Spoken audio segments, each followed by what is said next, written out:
So today we're going to be going over practice questions from the textbook Calculus Early Transcendentals from James Stewart, and it's the 9th edition of the book.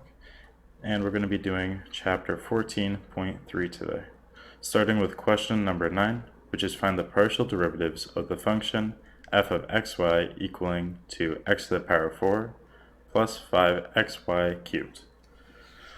So the first thing we're going to do is find the partial derivative with respect to x, which, if you remember, just takes everything that isn't the variable x and changes it to a constant.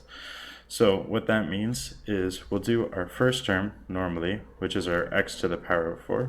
So that just becomes 4x cubed. But now for our second term, which is our 5xy cubed, our 5y cubed is now a constant because it has nothing with respect to x, and then we're just going to do the derivative of x, which is just 1 in this case. So we'll get the final answer of 4x cubed plus 5y cubed.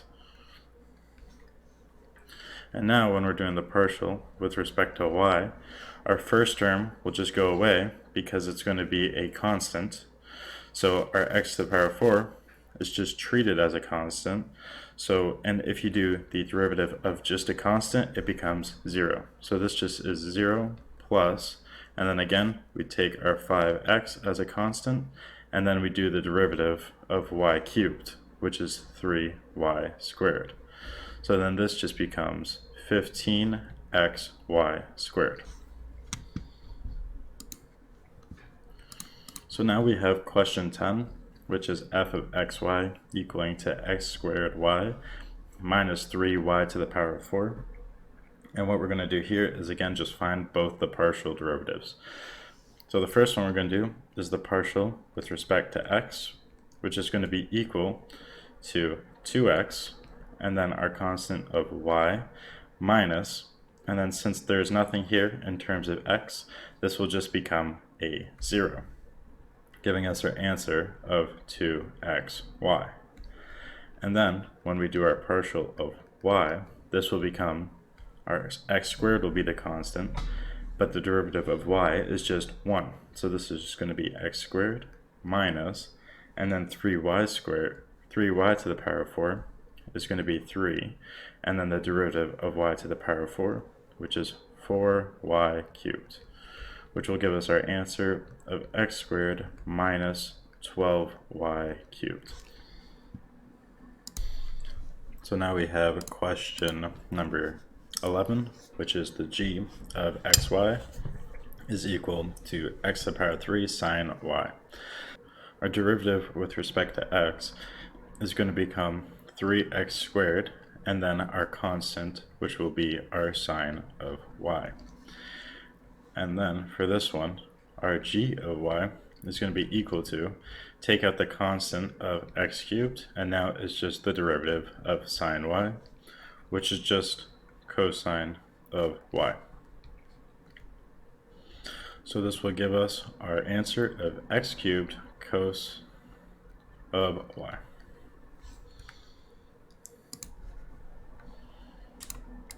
Okay, now for question 12, we have the g of x of and t is equal to e to the power of x and t. So our first one is going to be the partial with respect to x, which is going to be equal to, and if you remember, this is when we have an exponential function, this is going to be treated as the chain rule. So our outside function is our exponential, which is just stays itself. And now what we have to do is to fulfill the chain rule, we have to do the derivative of the inside, which is going to be whatever we have in the exponent. So we want to do the derivative of x multiplied by t with respect to x, meaning that t is our constant, and we have to do the derivative of x, which is just 1. So this will give us the answer of t multiplied by e to the power of x t.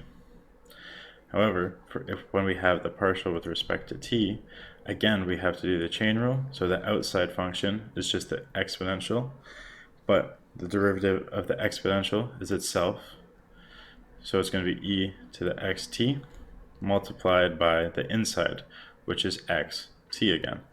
But now we need the partial with respect to t, which just becomes x.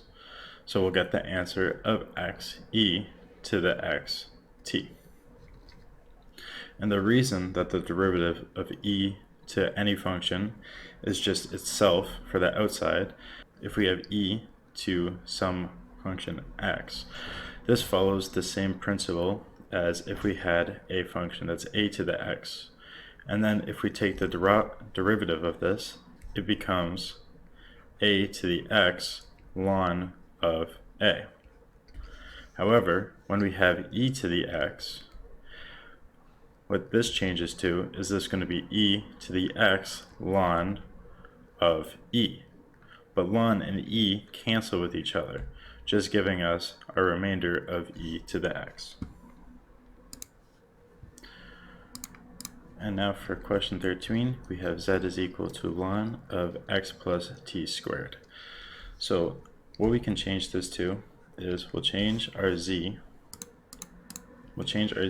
to make it equal to f of xt, because z and f of xt are going to be the same thing. So, and then it'll be equal to ln of x plus t squared. So now when we do our partial with respect to x, again this follows the same thing as the exponential. We have to do the derivative of the outside of the chain rule and then the derivative of the inside. So the derivative of the outside is our ln. And if you remember, the derivative of ln of any function just becomes 1 over that function. So this will become 1 over x plus t squared. But now we have to multiply it by the derivative of the inside with respect to x. And since it's going to be an addition, we can do the derivatives separately. So the derivative of x with respect to x is going to be 1, and then the derivative of t squared with respect to x, since this would be treated as a constant, becomes 0. So we get this equal to 1 over x plus t squared. And now when we do the partial with respect to t, this will become, again, we have to follow the same ln rule, so this will be 1 over x plus t squared. But now when we're multiplying it by the derivative of the inside, it is our x that goes to 0, and our t squared will become 2t. So this will be 2t over x plus t squared. So next up is question number 14, which is w is equal to u divided by v squared. So we're going to change our w to f of u and v, equaling to u over v squared. And we're going to start off by finding the partial with respect to u. So what happens here is 1 over v squared will just become a constant.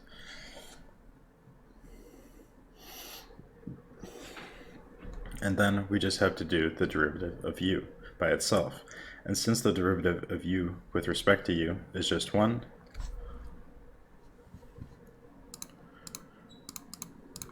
this will just become 1. So this will be 1 over v squared. Well, the partial with respect to v is going to be, our u will be the constant this time, and then we want to do the derivative with respect to v of 1 over v squared. So then this will be u, and then the partial with respect to v of 1 over v squared will be the partial of f of, with respect to v, of v to the negative 2. Which makes it a lot easier to work with, because then this just becomes u and negative 2 v to the power of negative 3. So this will become negative 2u over v cubed. So now we have question 15, which is f of x and y is equal to y multiplied by e to the x, y. So we're going to start off with doing our partial with respect to x, which will be our y as a constant. So this becomes just a constant, and then we want to do the partial of f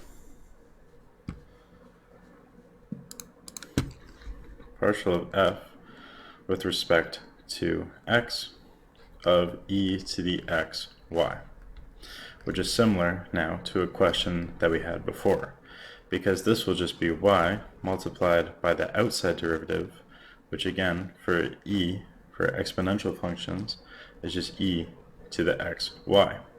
But now we have to do the derivative of the inside, which is our x, y. And we need it with respect to x, meaning x will just go to 1, and this will become y.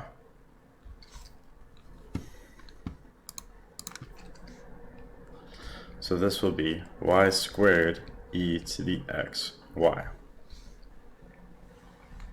And now for the partial with respect to y, this will have to be split up using the product rule, because it's two functions being multiplied together.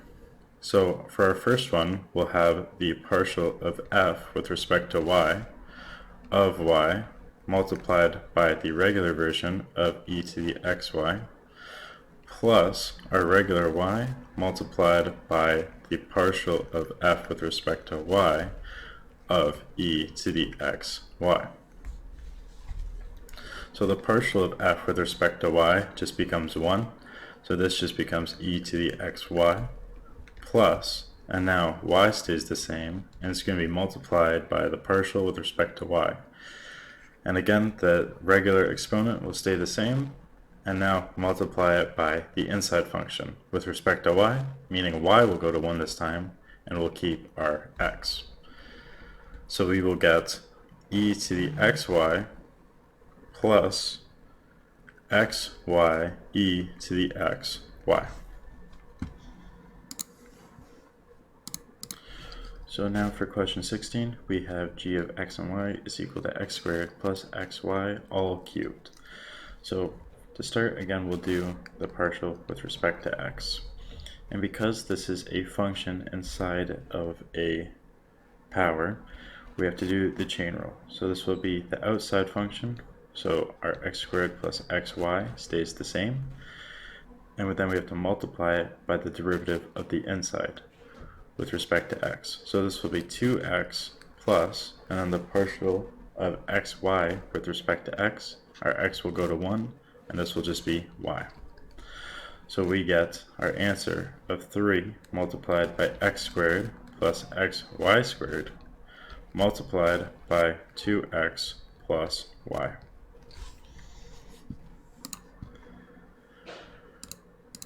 And then for the partial of g with respect to y, we again have the derivative of the outside, which is 3x squared plus xy, all to the power of 2, and then multiplied by the derivative of the inside with respect to y.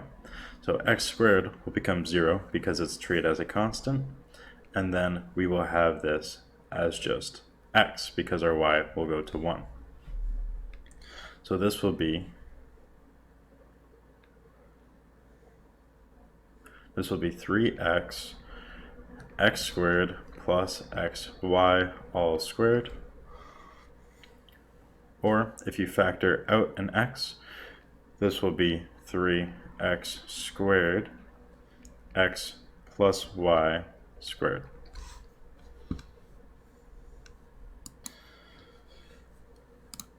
Now for question 17, we have g of xy is equal to y multiplied by x plus x squared y all to the power of 5. So we'll have our g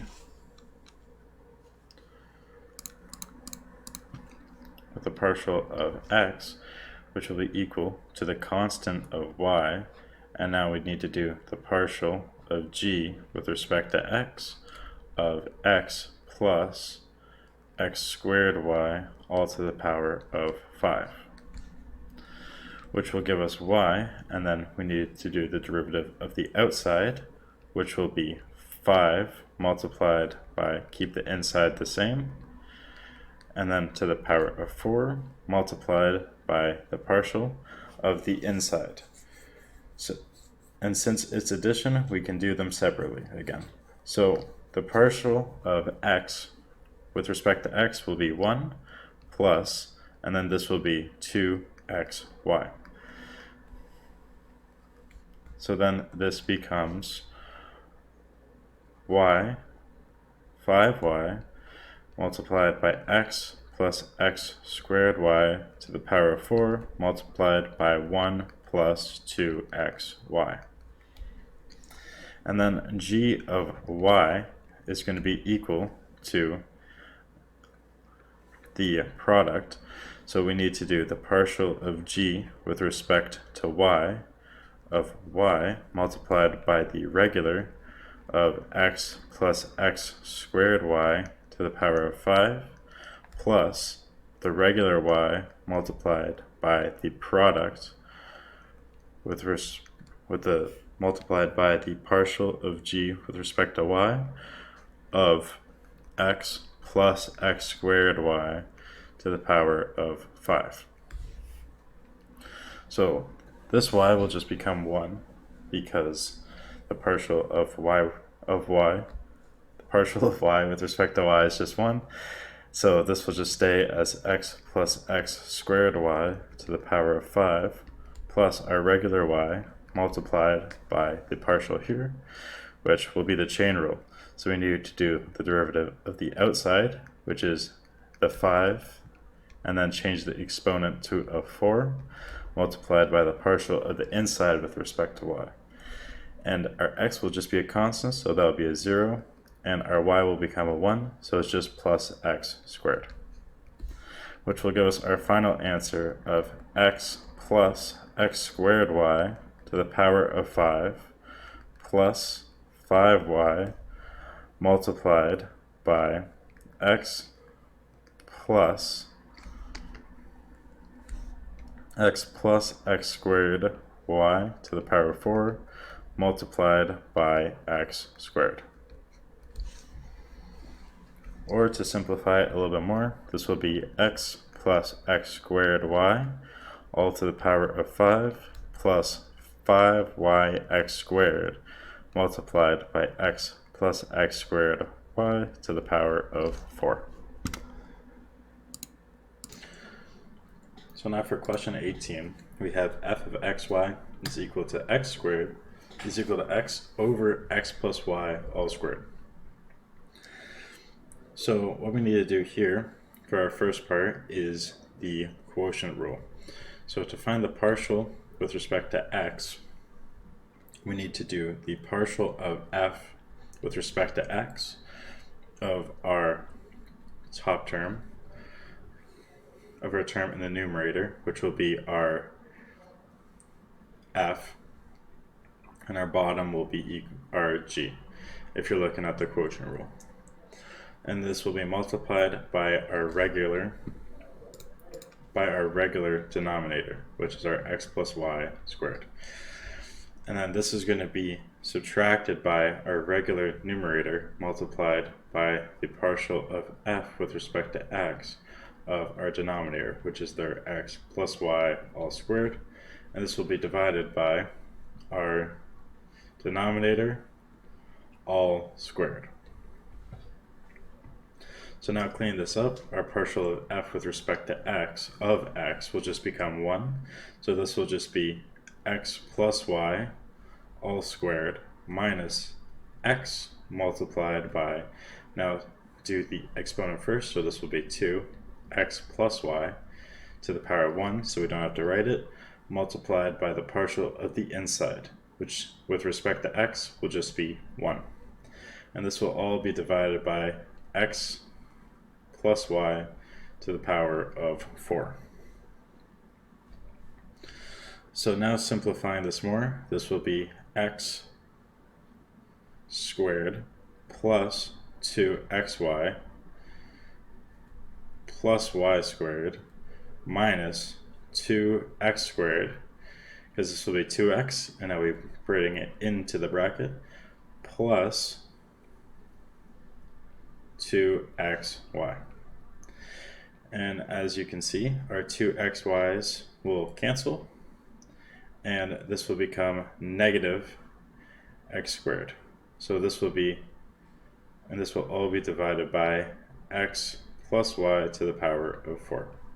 So now this just becomes y squared minus x squared over x plus y all to the power of 4.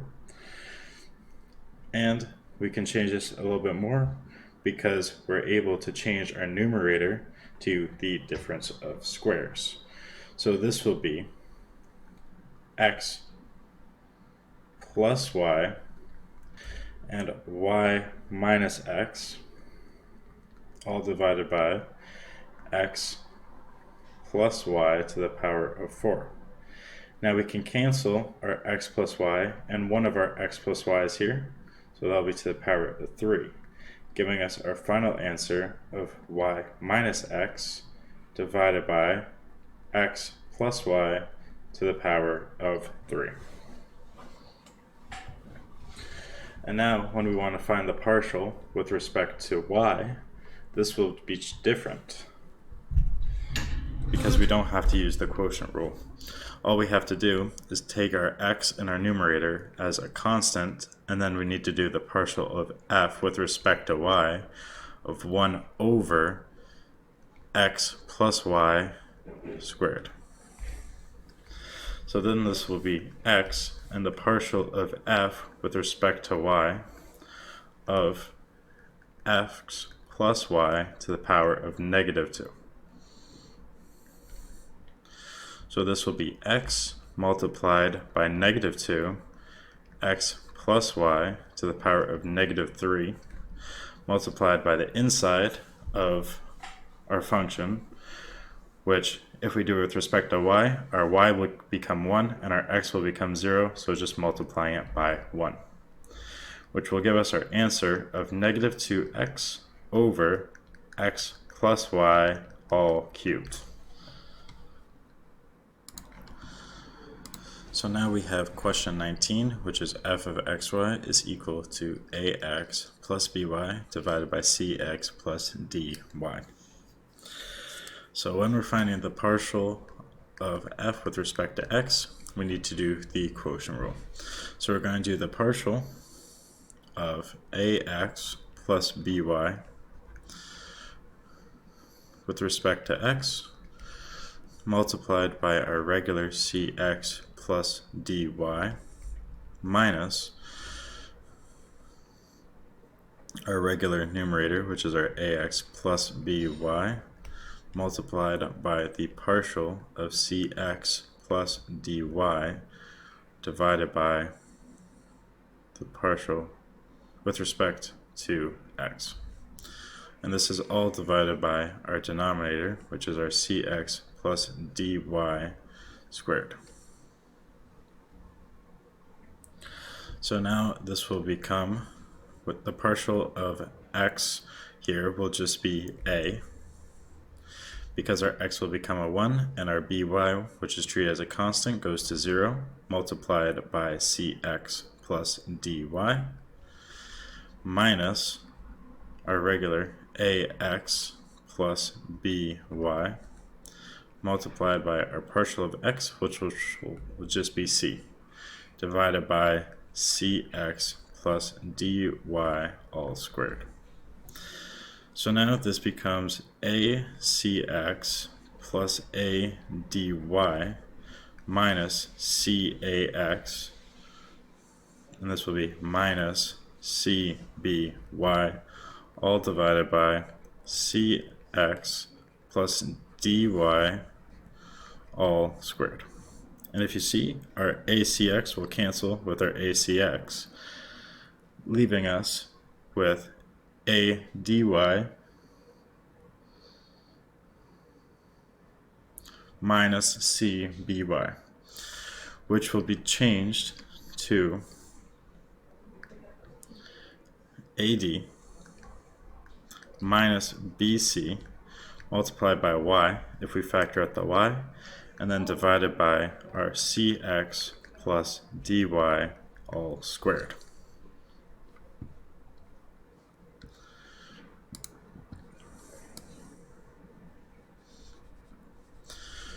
Now, if we do our question with respect to y instead, this will just be the same thing, but it'll be the partial of ax plus by with respect to y multiplied by our regular denominator, which is our cx plus dy, minus the regular numerator, which is our ax plus by, multiplied by the partial of our denominator, which is our cx plus dy, with respect to y this time, all divided by cx plus dy all squared. So instead of keeping the a this time, it will keep the b, and then we'll have that multiplied by cx plus dy minus, and again we're going to keep the d this time, so it's going to be d multiplied by ax plus by divided by cx plus dy squared, which will be bcx plus dy plus b dy minus dax minus dby. As you can see, those will cancel yet again, and this will all be divided by our cx plus dy all squared, which will change to bc minus dA as we factor out the x divided by cx plus dy all squared. So now for question 20, we have w is equal to e to the v divided by u plus v squared. So w with respect to u is not that bad because we can treat e to the v as a constant and take it out, and then we have to do the partial.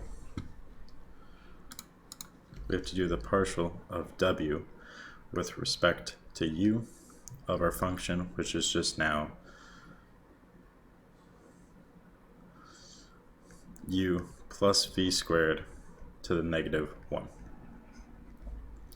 So this will be e to the v multiplied by negative 1, and then it will be u plus v squared to the negative 2 multiplied by the partial of the inside, but since it's respect to u, it will just be 1, as our v squared will just be 0, which will give us negative e to the v divided by u plus v squared all to the power of 2. So now finding the partial with respect to v, we have to do the quotient rule. So this will be the partial of e to the v, which is just e to the v, multiplied by our regular denominator, which is u plus v squared, minus, and now it's going to be our regular numerator, which is e to the v, multiplied by the partial of our denominator, which is going to be 2v, which is then all divided by u plus v squared all squared. So now we can change this to being equal to e to the v of u plus v squared minus 2v by factoring out the e to the v, all divided by u plus v squared all squared.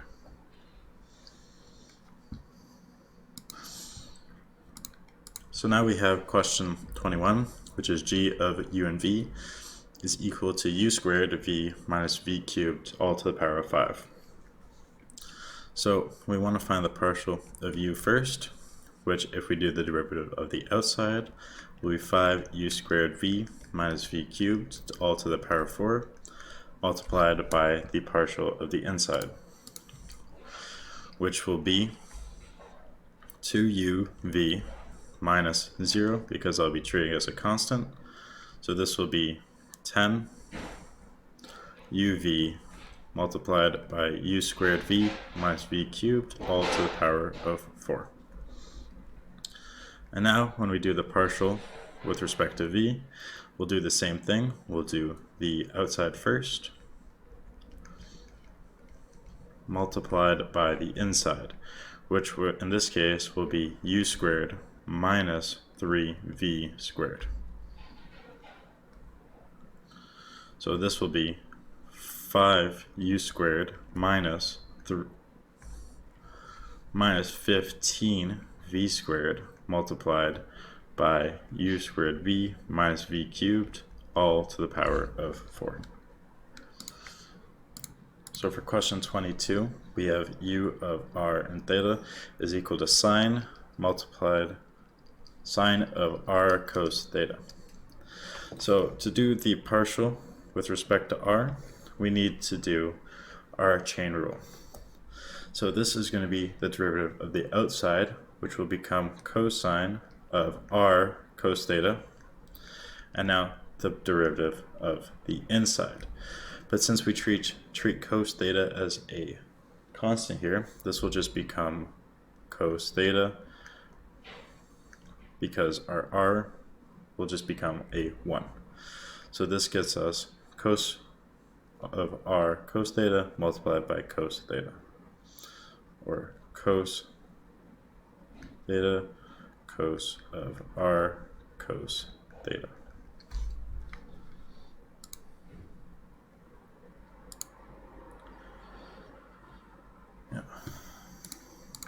And then to do the partial with respect to theta, this will be our derivative of the outside, which will be cos theta. So it'll be cos of r cos theta, and then multiplied by the derivative of the inside. But instead of treating the cos theta as a constant, we treat r as a constant, so it'll be r, and then the derivative of cos theta, which is negative sine theta. So this will become negative r sine theta, giving us our answer as negative r sine theta multiplied by cos of r cos theta.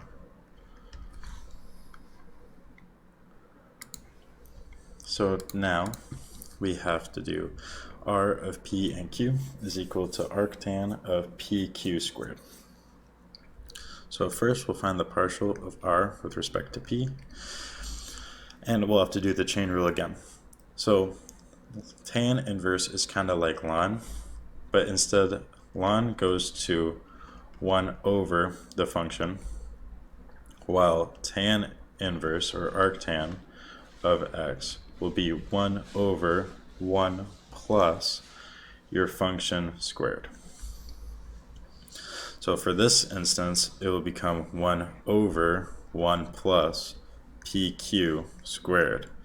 And now you have to multiply it by the inside of your function, since this is the chain rule, which in this case, our p will go to 1, leaving us with just q squared. So this will give us our final answer of q squared over 1 plus pq squared all squared. And now finding r with respect to q, we do follow the same first step where we get 1 over 1 plus pq squared all squared multiplied by, but now it's the derivative with respect to q. So this is going to be 2p multiplied by q. So this will get us 2pq all divided by 1 plus pq squared all squared. So now for question 24, we have f of xy is equal to x to the power of y. So here what we need to do is, for our f with respect to x, it's just going to be the power rule. So this will just become y x to the y minus 1. And our partial with respect to y now changes it, because we have to do use our trick from before, where a number to a function is equal to the same thing, x to the y, but this time it's going to be ln of x. So now for question 25, we have f of xy is equal to the integral from y to x of cosine of e to the t times dt. So here, what we have is, if you look, because the derivative, if you take the derivative of the integral, it just gives you the function either way. So since we need to find our f of x, we already know that the base function is going to be cosine of e to the t. But since we're doing it with respect to x, this is going to become cosine of e. However, for f with respect to y, because it's going to be the lower bound that we're taking, in order to make this to where we would like it, this will be the negative of the integral from x to y of cosine of e to the t multiplied by dt, meaning that our f with respect to y is going to become negative cosine of e to the y. And now for question 26, it's going to be the same principle. So when we have f, the partial of f with respect to alpha, this will become just the square root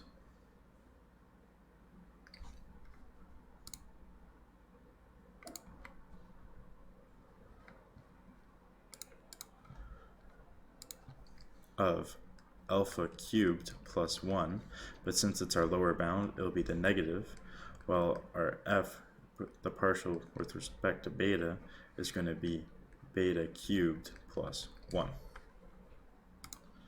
So now for question 27, we have f of xyz this time is equal to x cubed y z squared plus 2yz.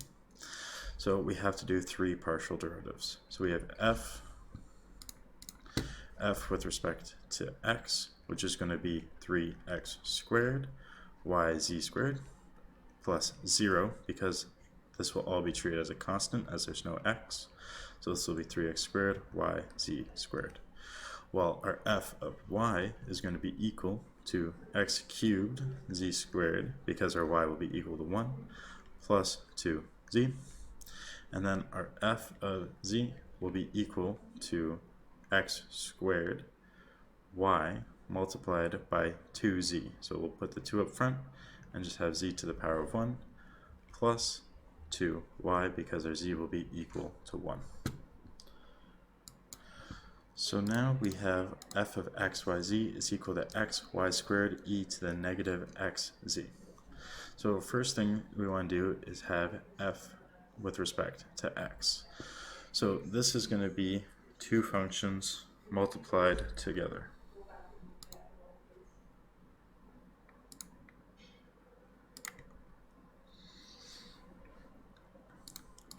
So this will become our partial of x, which will just be y squared e to the negative xz, plus now x y squared multiplied by the derivative here, which is going to be e to the negative xz, because it's a chain rule, multiplied by the derivative of the inside, which will become negative z, giving us our final answer of y squared e to the negative xz minus z x y squared e to the negative xz.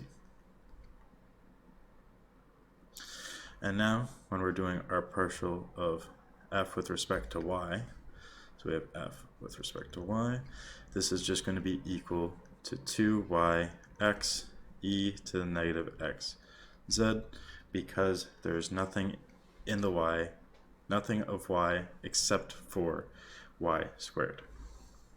And then finally, for f with respect to z, again, we only have to do the derivative of the exponent because nothing else has a z, so it can be treated as a constant. So this will be xy squared multiplied by e to the negative xz, because of the chain rule, multiplied by negative x. So this will give you negative x squared y squared e to the negative x z. So now for question 29, we have w is equal to ln of x plus 2y plus 3z. So to find w with respect to x, we have 1 over, for ln it will be x plus 2x, x plus 2y plus 3z, multiplied by the derivative of the inside with respect to x, which will just be 1. So it's going to be 1 over x plus 2y plus 3z. Well, w with respect to y is going to be equal to 1 over our function, which is x plus 2y plus 3z, multiplied by the derivative of the inside with respect to y, which is going to be 2. So this will be 2 over x plus 2y plus 3z. And then our w with respect to z is going to be equal to 1 over x plus 2y plus 3z multiplied by the inside with respect to z, which is going to be 3. So this will be 3 over x plus 2y plus 3z. So now for question 30, we have w is equal to y tan of x plus 2z. So our first one is w with respect to x.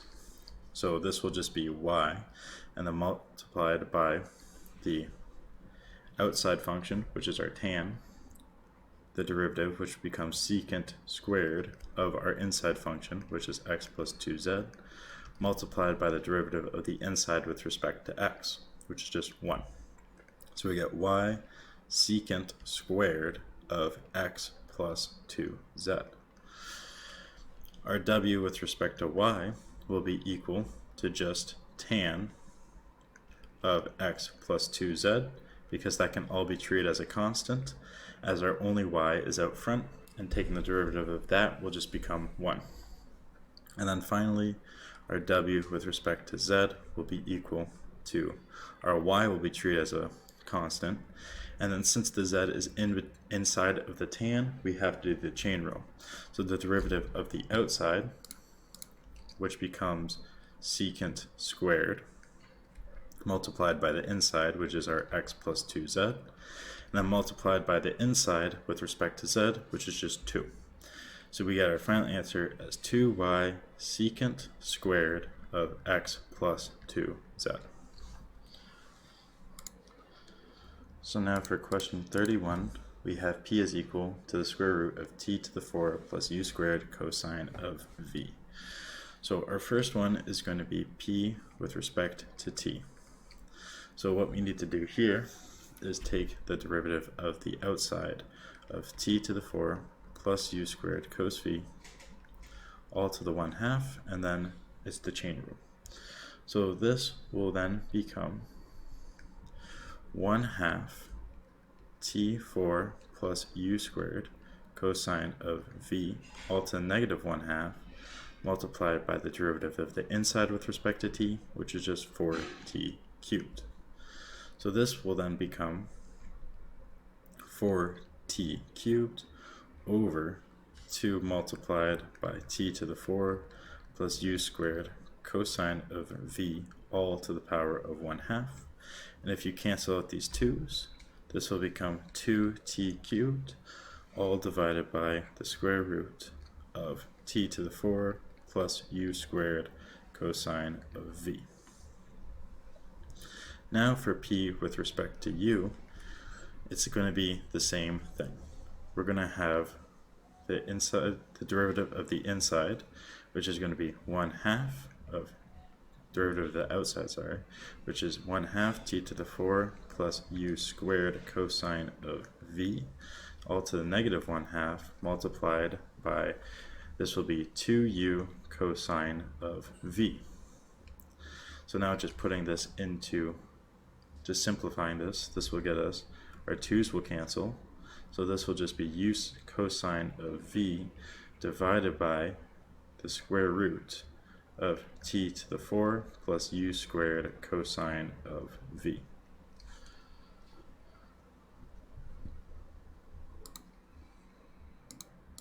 And then finally, p with respect to v will be equal to the square root will be equal to 1/2 multiplied by t to the 4 plus u squared cosine of v, all to negative 1/2 because of the chain rule, that doesn't change, multiplied by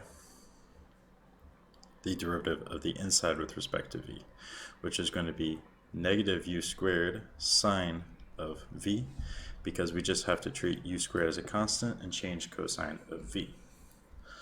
So now this will just become negative u squared sine of v divided by 2 root of t to the 4 plus u squared cosine of v.